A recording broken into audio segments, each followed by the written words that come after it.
धाराशिवमध्ये राज ठाकरेंच्या सुरक्षेमध्ये आता वाढ करण्यात आली आहे। राज ठाकरे ज्या हॉटेलमध्ये थांबलेले त्या हॉटेलला कडेकोट पोलीस बंदोबस्त ठेवण्यात आलेला आहे। मराठा आंदोलकांनी काल केलेल्या राड्यानंतर पोलिसांनी आज खबरदारीचा उपाय म्हणून या हॉटेलला तगडा बंदोबस्त ठेवला आहे। राज ठाकरे आज जिल्ह्यातल्या मनसे कार्यकर्ते आणि पदाधिकाऱ्यांसोबत बैठका घेतात आणि काही वेळामध्ये ते आपली भूमिका स्पष्ट करण्याची शक्यता आहे।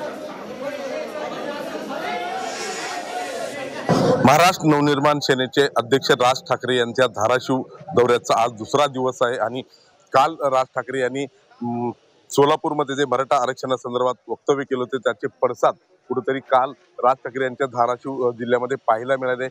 मराठा आंदोलकांनी राज ठाकरे यांनी आरक्षणासंदर्भात आपली भूमिका स्पष्ट करावी यासाठी राज ठाकरे ज्या हॉटेलमध्ये थांबले होते तिथं आंदोलन केलं। जवळपास 3.5 तास हे आंदोलन चाललं आणि यावेळी पोलिसांना मोठी कसरत करावी लागली। ऐनवेळी पोलिसांना बंदोबस्त ठाकरे यांच्या सुरक्षेसाठी मागवावा लागला आणि कसरत करून त्यांनी राज ठाकरे आणि मराठा आंदोलकांची भेट घडवून आणली आणि कुठेतरी ते आंदोलन थांबले। याच पार्श्वभूमीवर आज दुसऱ्या दिवशी राज ठाकरे यांच्या सुरक्षेसाठी राज ठाकरे ज्या ठिकाणी थांबलेले आहेत त्या ठिकाणी कडेकोट पोलीस बंदोबस्त ठेवण्यात आला आहे। ज्ञानेश्वर पतंगे, 24 तास, धाराशिव।